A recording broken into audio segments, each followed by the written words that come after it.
Welcome to Positive Talk Radio. We're glad you're here. I'm Kevin McDonald, your host for this grand adventure, and I thank you for joining us. You see, our mission is to create a positive, personal connection to all things with courage and love. We invite terrific guests, interesting topics, and great conversation, all in a fun, entertaining way. And we always manage to learn something, too. So I hope you will stay right where you are for this episode of Positive Talk Radio.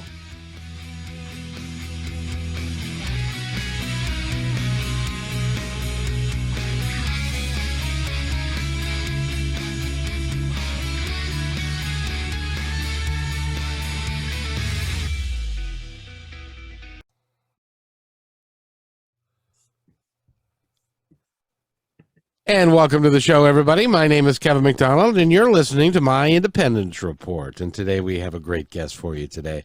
I'm really excited because this woman has had a life experience like very few of us have had the opportunity to have. And she's working to improve our lives in a myriad of ways. And with that, I'd like to welcome Karen Rigamonti to the show. Karen, how are you today? I'm great, Kevin, and thank you for having me. I would have it no other way because you're pretty awesome. I got to tell you. Well, I'm going to stick with you all the time. Not everyone thinks that, I'm sure. Can you tell me what now on your website, which, by the way, is drkaren.org. If you want to follow along, you can go there and you can follow all of the things she does. And in one page, she's got a list of 40 things that she works with and does things with. And I'm not going to read the list, but you can go there, drkaren.org, and you can find out all about that. What is a cultural development specialist? Well, what I believe in is that we all have our own culture of thoughts, beliefs, attitudes, and behaviors. And they all come from our current perspectives built on our experiences in life, our generational experiences from our families that are conveyed down to us, educational experiences conveyed to us, neighborhood experiences, whatever it is. And we end up with a mindset and a set of perspectives that we function from, and that's our starting point. And then we tell ourselves wonderful stories, and very often in not just black and white, but in color. And we start to believe those stories because we hear them so often. So I work with your inner culture of building a better mental fitness so that you can be more positive in what you're doing and not think all these negative judging thoughts of yourself and others. And then I work on the interpersonal culture of how you deal with another person like you and I, how we're going to relate today. And then if you have a family or team, how you do there and how that affects your community, your organization, whatever. And then ultimately how it fits in globally. So there's lots of cultures we deal with. You know, I really like when you talk about that because I'm big into the stories that we tell ourselves. In a lot of cases, mine sounds very much like my mother, rest her soul, and they're stories that have really no honest to goodness basis in reality. It is just things that we have told ourselves. Or that other people have told us, and then we believe them because, of course, other people are smarter than we are. And so we end up believing things that probably are not true, and in some cases are blatantly false.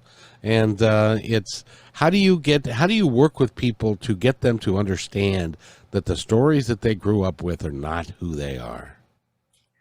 Well, it's funny you talk about that because I'm actually writing a book of things about how we box people in and assume in other people. And it's all stems from this very exact question you're asking. And what I've discovered is that these stories we tell ourselves so often that we think they're facts. And so I start with asking people a very simple question. When you tell yourself something like, this person does this, or this is the way it is. Ask yourself, is that true 100% of the time? And if the answer is 99%, then it's your opinion, not your facts. Very good. Very good. But a lot of people don't even question. They don't even get to the place where they question the stories of where they came from and how they grew up and how smart they are, how skinny or fat they are, or how ugly or pretty they are. They don't even question that. Is there a mechanism by which that we can understand that and begin to question it?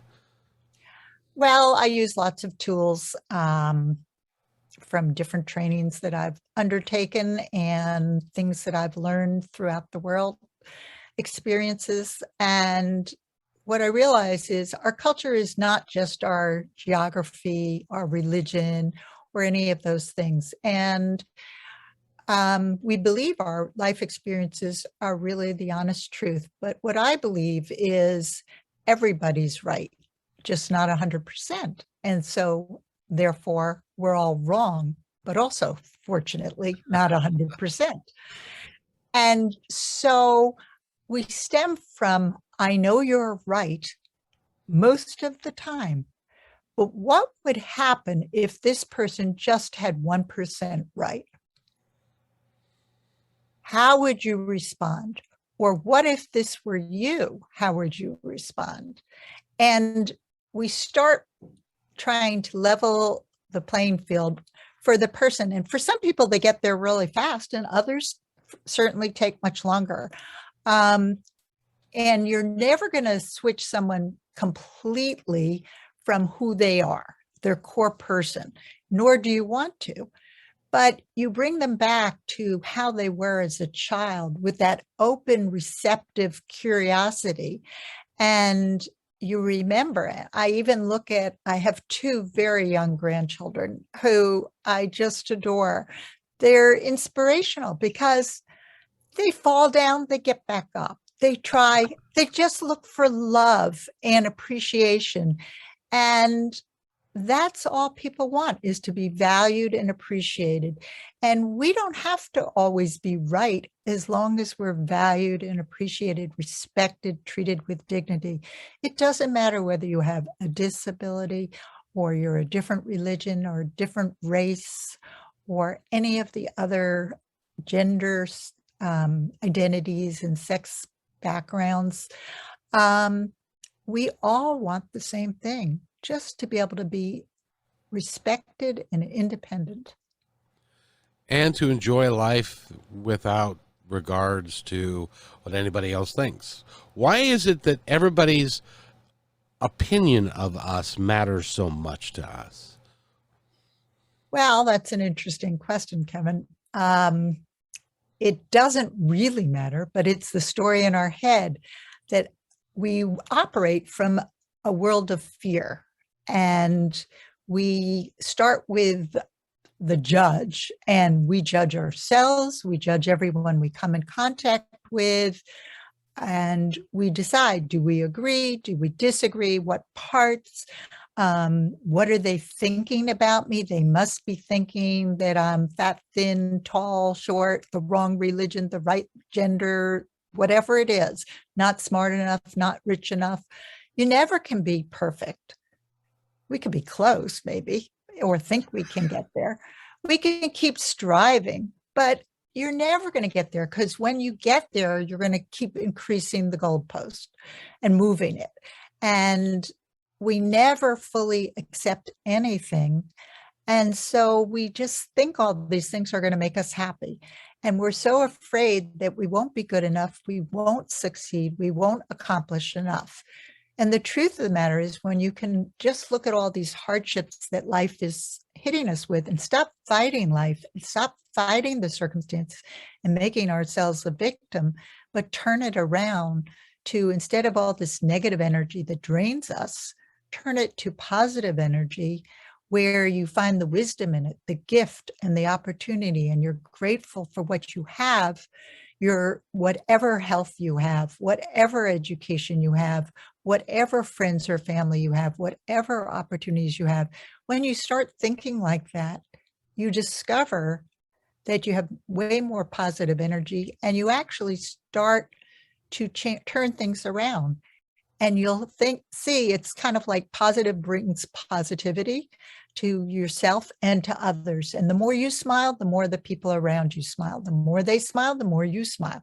And it just keeps on working. You start to realize, I'm not looking to get richer, smarter, better, prettier, handsomer, whatever it is, thinner, fatter. It doesn't matter. Those are all the superficial things. And it's who you are inside. And if you look, like when I look at my grandchildren, I see their essence now. And I may not be here, and I'm sure I won't be when they're 30 or 40 years old, but they're the same people. And it's only how much life is going to hit them and bombard them, whether they choose to remember who they are now and remain with that core identity, or choose to try to fit into somebody else's assumption of what they should be. And when they do that, they're never going to be as happy as they could be the other way around. Why is it, do you think?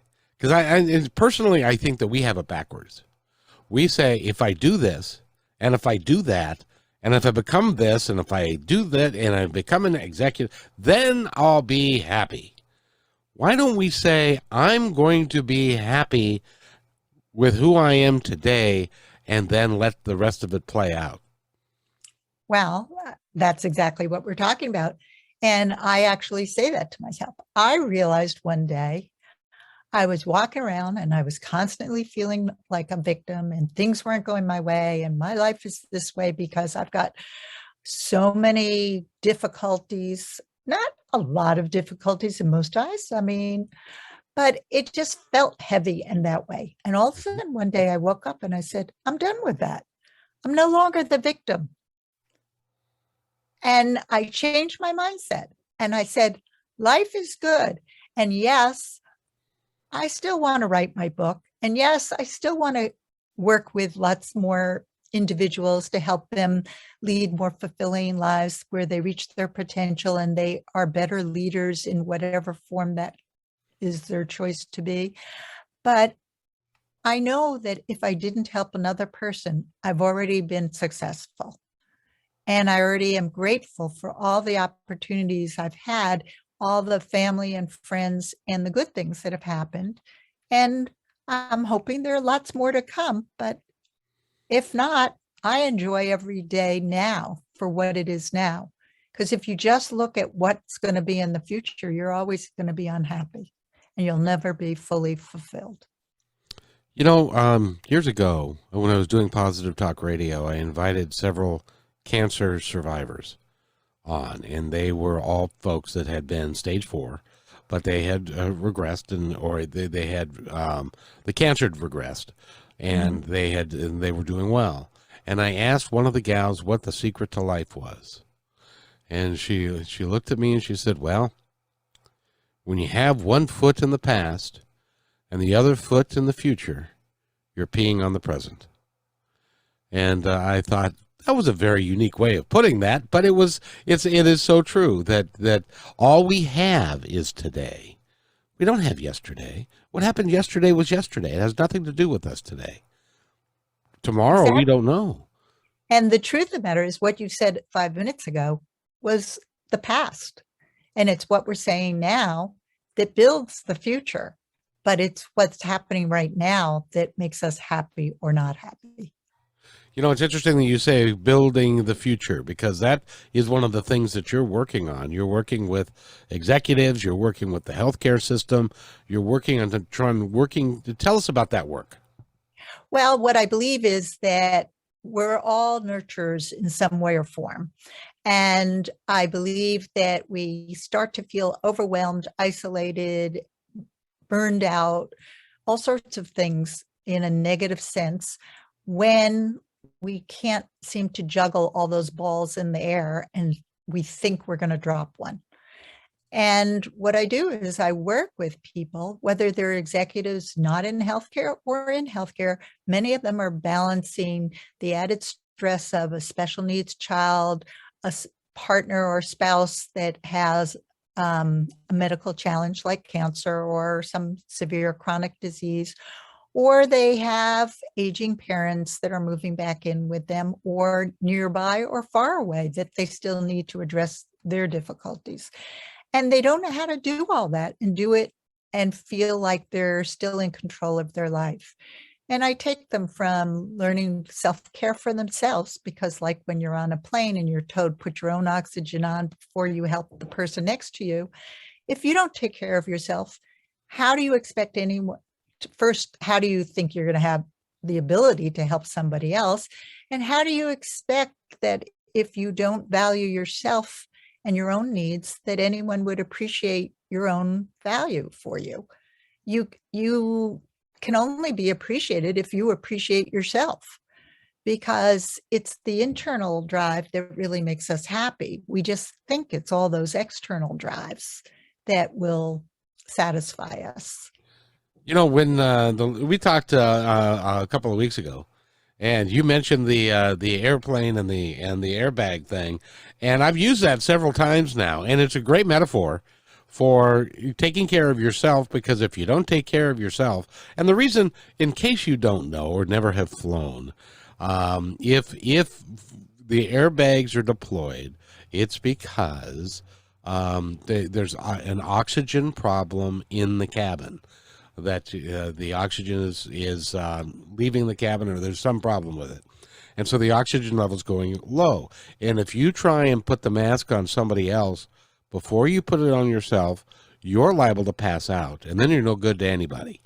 So the whole concept is that you take care of yourself, and then you're in a position to take care of somebody else. And Right. And then you work on deepening the relationships with somebody else so that you feel a greater connection. So you no longer feel isolated, alone, and burned out completely. And sure, there are some reasons why you feel burned out. And I can share lots of tips on how to prevent each one of these problems if you find yourself feeling burned out, isolated, alone, or whatever else, and overwhelmed. But then how do we build a sustainable force where we feel accountable individually and collectively and responsible, so that the whole organization or our family, our team, whatever it is, our friendship circle, we all thrive? Because the truth of the matter is, we all don't want to feel like we're struggling to survive. We want to feel like we've arrived, we thrive. And thriving doesn't mean that we have more materialistic things. It means we have quality of life. And quality of life is really built on relationships. and I love the fact that you're working with executives, because I have another guest whose name escapes me at the moment, but he also works with the executives. And the reason he does that, he's been in the coaching industry for a long time.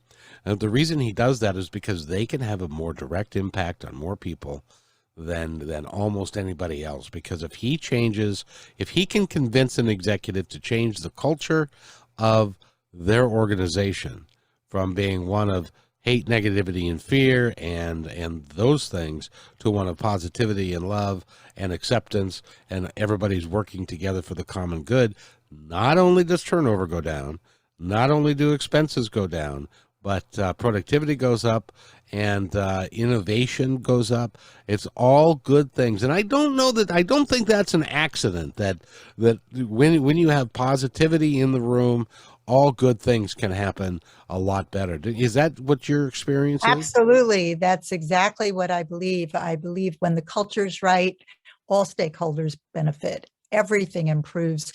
And it really requires better conversations, empathic conversations, where we take the time not just to check boxes that we have diversity present or whatever the in thing is, and that we do inclusivity and equity, but that people feel like they're welcome and they belong, and that we actually take steps to make sure that we don't just give lip service, but we actually make people feel that they're appreciated and valued, because when we feel recognized and that somebody cares about us, we thrive.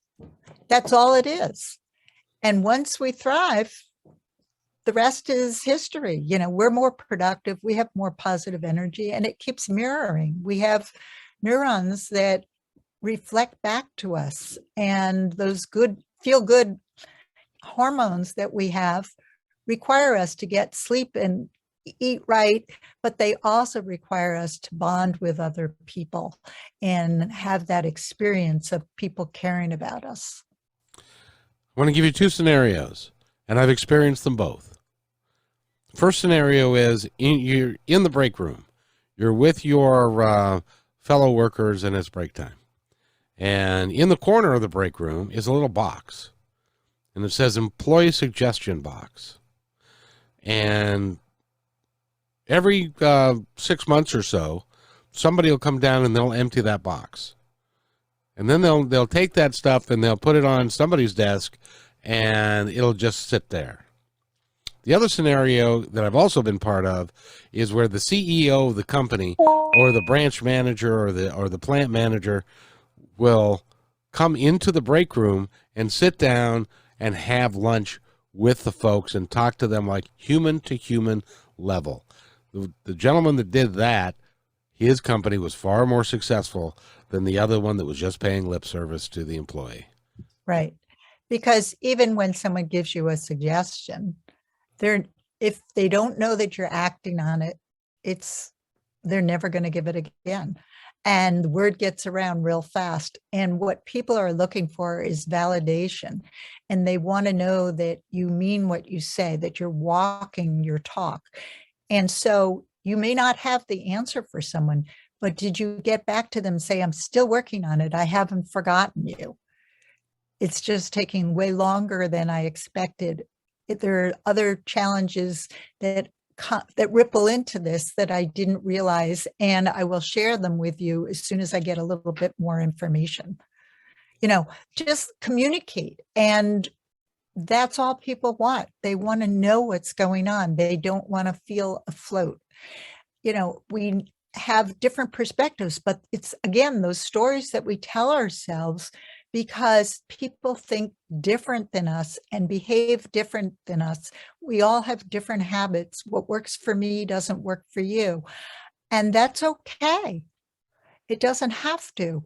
But what we have to do is be more accepting of others and trusting of others. And that only happens when we have really good, clear listening and communication and empathy in the room. And we aren't just listening to someone to react and respond back, but we're listening to them to understand what they say, to hear them and see their whole person, not just part of them. And that makes a big difference. You know, I look at so many things through the angles of experiences I've had, or that my son that has significant challenges in life from birth, all because somebody else assumed they knew the answer better than me. And they knew my body better than me, even though I was also a physician. And so that's when I realized that we need to put humanity back, not just into healthcare, but into the world. We're all just bickering with each other because we aren't taking the time to really understand a whole person in front of us. It's like in medicine, you can't just treat symptoms and diseases because there's a whole person behind all those. And, you know, you may know what's best in terms of the disease, but you don't know what's best for them. A healthy diet, and you give them one way and they don't eat those foods, is a waste of time. Telling someone to go exercise, but not finding out what things they like so that they actually might do them, is a waste of time. You know, what works for me won't work for you. Let me give you an example of that. Can I do that? Can I do that? Because Absolutely. see, one of the things I hate, I did I say hate? Okay, I terribly dislike the ellipticals and standing in one place, you're not getting anywhere, and you're working out and stuff. But you know what I do like? I like to play games.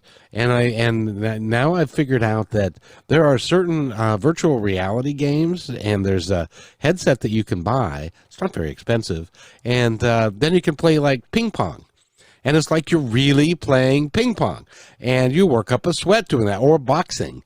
I get to, and so I have figured out that I can get moving and do some stuff without having to just do the stuff that everybody else does. So be inventive with yourself. Find out something you like to do and then go do it. Would that be some of your advice? Absolutely. I delve into the whole person to find out what their interests are, their hobbies are, what things do they do that they really don't like so much, what things do they really value that make them feel good. And you stick with the ones they really value, and you try to weed them off of the ones that they don't value. And the truth of the matter is, if someone likes something, they're going to do it. I know that my husband once said to me, well, you like exercise. I don't. I said, no, I don't like exercise. But guess what? About 18 years ago now, I managed to make a ridiculous fall when I was in great condition in a grocery store. And I slipped on something that was on the floor that shouldn't have been there when I was trying to do a good deed and put something back that I realized I didn't want to use. And rather than just leave it right where I was. And what I realized was that I fractured my hip. Oh. And I was way too young to do that. But worse than that, I ended up on crutches for a year. Oh. And so I said to him, no, I don't like exercise. The thought of it is horrible. I have to do it in the morning because I'm never going to do it once I've showered and dressed. And I said, but I despise the thought of having to be on crutches again for a year. So I will not let that happen because of something I didn't take care of. It can happen. I recognize that. But it won't be because I didn't do the things that I need to do to keep my bones as strong as possible. And drink lots of milk and calcium and all that, all that Yeah, stuff. You know how to take care of yourself. sure. But I wanted to ask you too, because I was looking at your website, and some of it you're talking about making healthcare more, for lack of a better term, customer friendly. Does that ring a bell? Yeah, I feel like there's a lot of gaps in healthcare. There's gaps between administration and physicians and nurses, or the healthcare practitioners. There's gaps between the department chairs and the front line. There's gaps between what the physician thinks and the patient thinks. We don't include either a patient, or if they're not able, their family member as a full member, part of our caregiving team. And there are people that do that. So I don't want to make healthcare wrong per se, but we need to improve upon it. When we tell people things and we speak to them, we think we've said it in such a warm and cuddly way. And yet we haven't stopped to look at the reaction. And the reaction sometimes is just a glimmer of a impression that you saw in their eyes, or the way their body kind of moved for a minute, their facial expression, whatever it is, or what they're saying, the word behind the words, because their words may be the wrong choice because it's a different language to them, or they didn't understand what you were saying. And that miscommunication and that feeling of being isolated, in that you're not caring about me, just about your time and your practice, is very unsettling for patients and their families. And everyone wants to feel important. And that's all it is. So how do you support them in what they need and still take care of yourself? And it's really hard because physicians, well, pandemic has made it even worse, but physicians have now been treated like it's a business. And so they're told you have to get certain number of patients in every hour. And if you don't do that, you're not going to get a salary that you want, or a bonus, or whatever. And there's ways that you can help physicians to do it more efficiently and effectively. But healthcare also, we've now put in so many guidelines and rules and processes, and some of them are not for the improvement of the recipient. And when I say that, you know, you can go and get your annual whatever exam you need, whether it's something like for women, a mammogram, or for men, some other exam. And you go and, you know, you're greeted, you're ushered in every step of the way, but you feel like when you're finished, you were on a conveyor belt. Mm-hmm. Everybody was very kind. The place might hopefully was clean and, you know, whatever, but nobody saw you. You were seen as an object moving through. And, you know, they kind of rotely told you everything you needed to know, but nobody was really communicating with you and seeing you as a person. And how are you? And what are you taking from this? And, you know, what can I share with you about me that relates to you? They there is this thing that, and it seems to be newer, because I'm a little, well, as you can tell, I'm a little older, and so I've been around a while, and it didn't seem to be this way. It didn't used to be this way, but now it seems like they're always looking at their watch. I got you know, I've got 20 minutes per person. I've got to get 3 in per hour. I've got to get in, what is that, 18 patients in a day. I've got to do the paperwork. I've got to do, so I don't have a lot of time to sit here and chitty chat.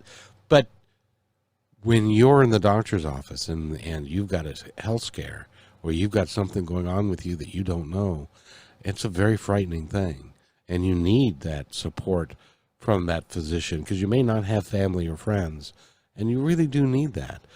How do they fix that so that they can do it?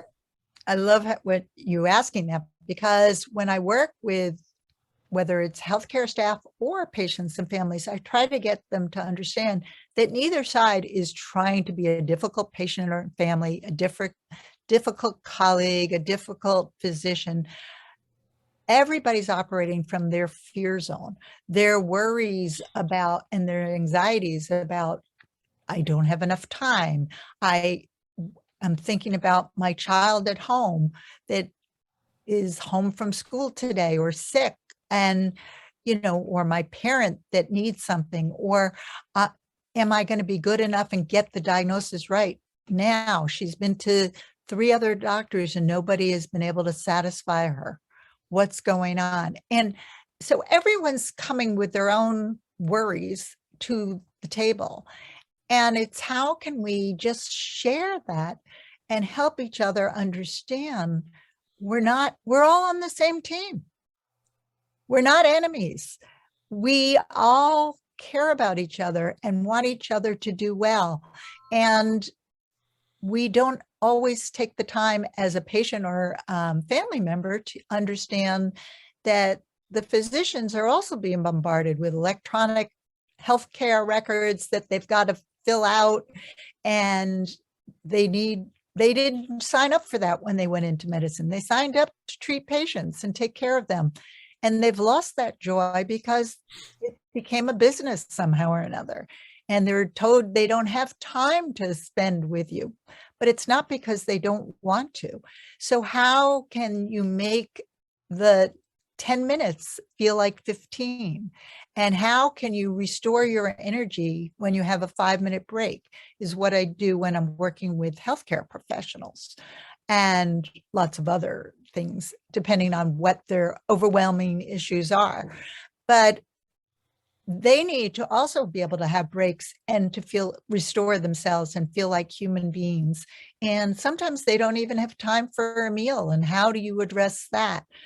And then there's the patient and the family caregiver, because the family caregiver is probably the most unappreciated, often unpaid person. And some of them are balancing full-time jobs as well, or certainly other children or other responsibilities. And they're caught also with exhaustion and worn out. And I've watched people who are in caregiving let themselves go because they're so busy addressing the care of somebody else. And it's how can you do it all? So I really work with any person who's struggling to keep all those balls juggling in the air, because I've been doing that all my life. Even though I was lucky enough to have a spouse with me all these years to take care of and pitch in with my 3 children, the truth of the matter is I was like a single parent. He was working in the hospital and one of us had to give, and that was me. And I went down a different path in order to be supportive and take care of our special needs child, as well as my other 2 daughters. And each of them had their issues. And the 2 girls ended up thriving in their respective careers. But it took a lot of work because they also had learning disabilities early on, and how to overcome them, and how to overcome all the assumptions that people make that we think we have to fit into, and how you can be your own person and find your own way. And then when I went to Saudi Arabia, it was all over again, the same thing, trying to find my own path and make it work for my family, who was miles away, halfway around the world, actually. And how do I support my husband, make it work, still be able to have my career and be of service to people? And at first, it was hard, and then I figured it out. So let's talk about you for a moment. You are working to help people every day and with a positive attitude, and trying to build that into folks and help them to see something different. What is it about you? Where did this come from? How long have you had this? Is this something that you felt a calling to do when you were very young? Was there something that magic, did an angel come down and hit you on the head with a wand and say, you're going to be this now? That sounds cool. My grandchildren would like that one. I'm not really sure, but it is funny. When I was younger, as a child, I don't remember, 3rd or 4th grade, I was reading a book called Death Be Not Proud. And it was about a father who was writing, and mother that were writing about their son who had a slow growing brain tumor, and what had happened and how he actually lived a full life till his 20s, when he finally died from his brain tumor. And ironically, I ended up marrying, I became a physician, married a brain surgeon. But I remember thinking at that time, that's going to be me. I didn't know what that meant, but I said, I'm going to have a child that needs me to be there like these parents are for this child. And sure enough, I have a child with significant challenges. I certainly never spend a day that I don't wish that he had not had to have those challenges. But I will say that on most days, he's probably happier than most other people. So that says a lot. Absolutely. You're born into the body that you have, and you take your circumstances, but it's interesting because you be careful what you wish for, because sometimes it comes true. I know, I didn't really wish for it. I just felt it was going to be me. And when, I think that you can actually, I can train empathy, but you can train it to improve, and it gets better and better. But some people are just off the charts with it. And I just always had that feeling. It was embarrassing when I would be flying home to my kids from Saudi Arabia, and I'd be on that plane and I'd watch some movie and the tears would be rolling down my eyes. And I'm going, this is just a movie, but I was in with them. I was feeling it for them. I kind of wonder about that, because I've always been, I was a happy child, I'm told, that I would be in the playpen, and my grandma told me this story. She said, you were in the playpen and I would wander by and I'd pick you up and give you love and put you down and you'd say thanks, and that was it. And you were just happy as could be. And it appears like some of us are born a little bit differently than others of us. Well, I think it's what your expectations are. If you are going to have expectations like, I have to do this, I have to be happy, you don't know what that means. You can't be happy. If you just enjoy the moment and find the joy in the moment, you are happy. You suddenly realize, wow, I am happy. I'm, And you just spend the time looking outside at the world, and it's beautiful. It's beautiful when it rains. It's beautiful when the sun's out. It's even beautiful in a strange way when there's a sandstorm, because that became my world for 5 years in Saudi Arabia. Um, but there's beauty in everything. There's flowers, there's birds chirping, whatever it is that brings that inspiration to you, and motivates you to go on and put one foot in front of the other and just enjoy the moment. Because when we're more present, it really makes a difference.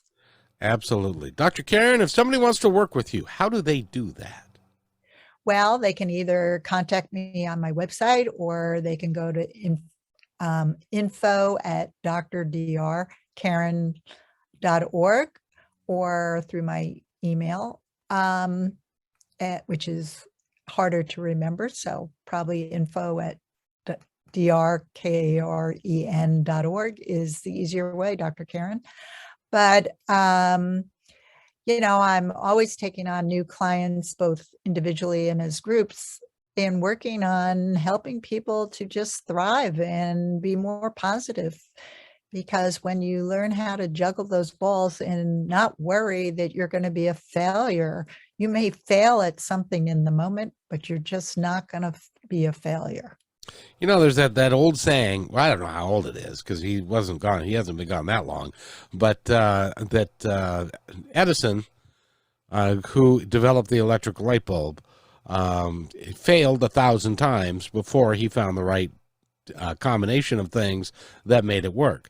They call him a wild success. And he said himself later in life, yeah, I developed it, but it took me 1,000 times of doing it wrong to get it right. And that's part of the growth process. We all have that. We have to be resilient, but there is a cap on it if we don't stop to restore ourselves and do some self-care. Balance. That seems to be the key. Yeah. And I don't know that you can actually balance, Kevin. I call it more integration, because the truth of the matter is, the people that talk about work-life balance or something, it's how do you integrate it? Because sometimes you do have more things going on at work on a given day. And sometimes you have more things going on at home or wherever. And it's how do you kind of integrate them, and how can you reach out for your allies and get help when you need it, so that you're not alone and you can do it all. And I marvel at the people that do it all, and the people that are fearful that they can't. It's just that story in their head. We're back to square one, like we started. It's amazing how that goes around. Because I think you're right. And when I say balance, I mean that your life has to make sense to you in a way that you can restart every day fresh and feel good about where you're at and that sort of thing. And balance might mean 5-minute meditations in between work. It might not be that you get to play a round of golf every Saturday afternoon because you've got a lot of other things going. It's just, and taking care of yourself and those people around you. And even I tell people, when you get in bed, spend 2 minutes before you go off to dreamland and reflect. What could I have done better today? What did I do really well today? What am I grateful for that came my way today? And what am I planning to make happen tomorrow? Because you can make it happen. We can't control everything, but some of the things we can control partially and some not at all. But anything you can control and you don't, well, whose fault is that? You can blame all the people in the world for your being a victim, but you did it to yourself. And most of us sabotage ourselves. And we've all been there and done that. I know I have, for many a thing. And I sit there and I go, well, I can't do this or I won't do that. But suddenly when push comes to shove, I can. And then I realize it's a choice. And I can either choose to do something or not do it. I can reach out to someone for help if I'm stuck, or just sit around and be frustrated and brood and say life is miserable. And it's really a choice. Everything absolutely is a choice. And you know, it's interesting. I've been did you ever go on YouTube and watch some near death people that have had near death experiences and then come back? Well, I've spoken to a few people like that have had that, but oh yeah, well, and one of the things that they say a lot is they have this life review thing. And you go and you have this life review, but the twist on it is you're taking it from the position of the people that you positively or negatively impacted in your life. And one of my driving factors now is I don't want to have that conversation with myself that I was mean to people unnecessarily, that I was not, that I hurt people, whether I knew it or not, and that sort of thing. So, you know, that is a choice. You can, when you're at the grocery store, it's your choice if you want to say in a nice tone to the cashier, how are you today? I hope everything's going well for you. Or, you know, I hope that like your life is good, or whatever. It's your choice. Or you can sit there and be mean and say those carrots are more expensive than they're supposed to be, you know, and you know, and certainly the person at the checkout has nothing to do with that. But they're the one that's standing in front of you, and you get to vent on them because your self-satisfaction is, say, I told them, she doesn't care. She's like, it's so funny you said that. I was traveling once from work, and I was going through the line and the security, and most people are so hassled by it. It was early in the morning, and the line was really long, and it was like already 7 or 8 in the morning, but I had been up since 5 in the morning on a time change and the whole 9 yards. And I get to the guy and he checks my credentials, you know, like your passport and whatever, your picture, and asks you the typical questions. And I said, thank you. Have a great day. And he looked at me and he said, oh my God, you're the first person that said that to me in 3 days, if not ever. I can't thank you enough. You've made my day. And I was like, wow. That made me feel so good to know I had given him that gift. Exactly. I've got a similar story. When I was a bus driver for 12 years, and I made it for a number of reasons, but one of the reasons I made it a point, anytime that anybody got on my bus, I said, hi, how are you? Or hello, nice to see you again, or something. So I engaged with everybody that got on my bus. The weird thing about that is, Dr. Karen, is that I received responses by about 25% of the people that would say, if I were to say to them, how are you today? Oh, most of the time it was a grunt and they moved on. And had I taken that to heart, that was, but that their response to what I said had absolutely nothing to do with me. Well, that's what I tell people. We're so quick to judge others, but we've all been there. I believe we all have good intentions. Our impact isn't always so good because somebody misunderstood the words we said. They heard it differently, or you accentuated it in a different way. Or you reminded, I had someone that I reminded them of their mother. I was like, you're 5 years younger than me, and I remind you of your mother, but for whatever reason, I did. And he had a lot of trouble dealing with it until I finally sat him down and said, hey, enough. I am not your mother. That's funny. It is so funny because when I was driving a bus sometimes, I would have somebody, because I said hello to everybody, I would have somebody that would pay his fare and gruffly walk on by, and I would say, well, thank you very much. Have a good day. And they would turn around and like, what'd you say? Because apparently not everybody that drives a bus is particularly friendly. And so it's so they And then I share a different perspective. Maybe they thought you were being sarcastic, that they that's exactly didn't right. do something and that you were expecting them to do something and now you were judging them as bad. And you didn't mean that either, of course, because I know you just from our several interactions that you absolutely didn't mean that. Of course not. But if they were in a bad way that day and something had gone wrong, that's how they heard it. And so I tell people, most of people's reactions to us or in spite of us, that they don't even react, are because they're deep in their own thoughts or in their own worries, or they're reacting to something from yesterday or 5 minutes earlier. It has nothing to do with you. I once watched, it was someone in a team meeting, somebody showed up, didn't show up. And when they finally showed up, they were berated in front of everyone. Oh dear. Why aren't you prepared? And here this person who had arrived late just burst out into tears and walked out of the room. And do you know why they were late? Their father had died the night before. And that's why he was terminally ill and things were falling apart. And this person that had a track record for always getting things done on time had been berated in front of everyone else, instead of saying, hey, I know you always have things done on time and really well. What's going on? Can I support you? And she would have told them, and they would have given her the support she needed.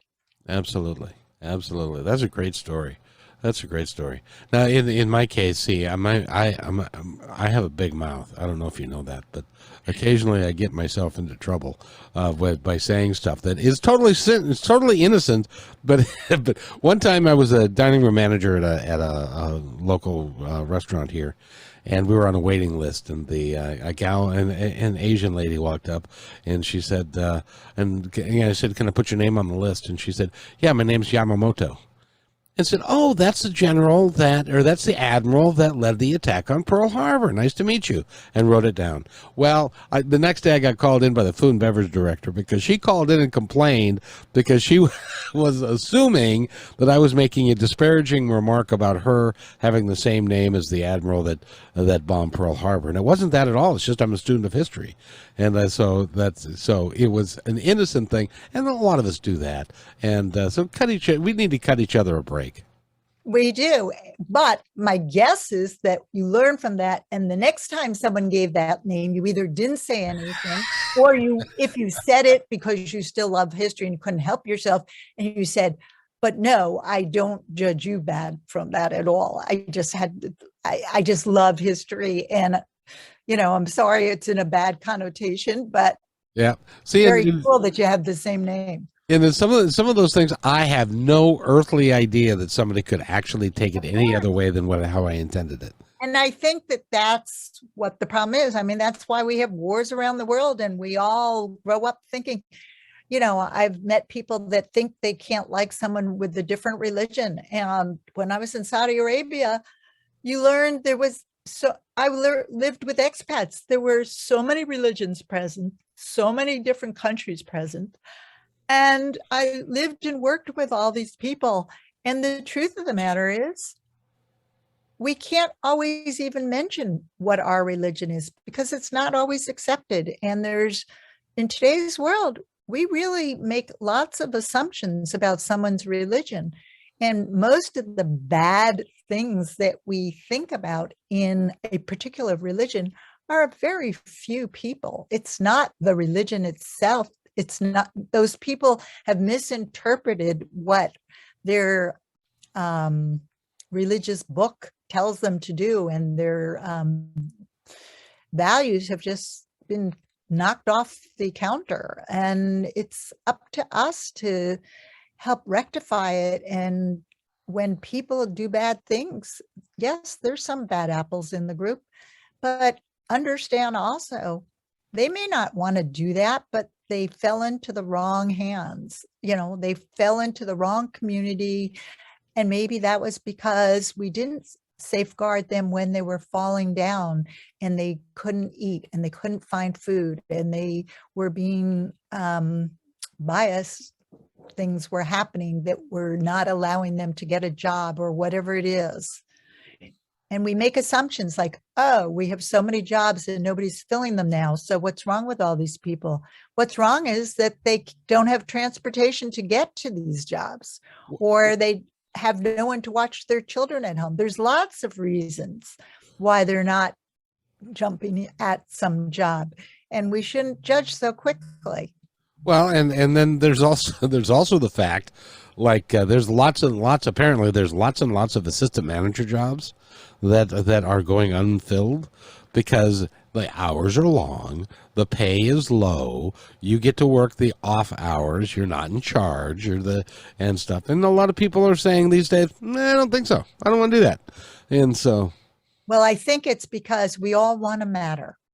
Yes, indeed. And we all want to know that our work matters, not just that we matter, both things, and that somebody really cares about us. So when you start to realize, especially during a pandemic like we've been experiencing the last 2 years, where you feel like I'm sitting in here, I'm working my tail off, I'm juggling things, and no one seems to notice or care, because we just make these arbitrary rules that we think are sound rules and policies, whether it's in government and politics or more locally in your neighborhood or your particular organization, or even parents for children.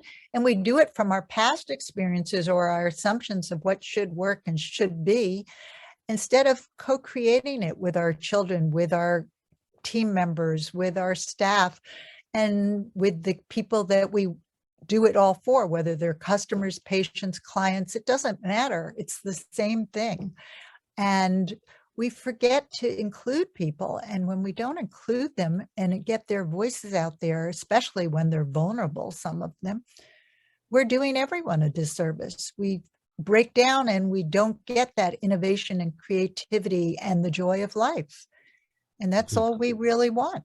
That's exactly right. By the way, we've been talking with Dr. Karen Rigamonti. Go to drkaren.org to find out more information about her. You can work with her and you can book her to do some work with your organization and your hospital or with just yourself. She is dynamic, and I hope you've enjoyed this episode.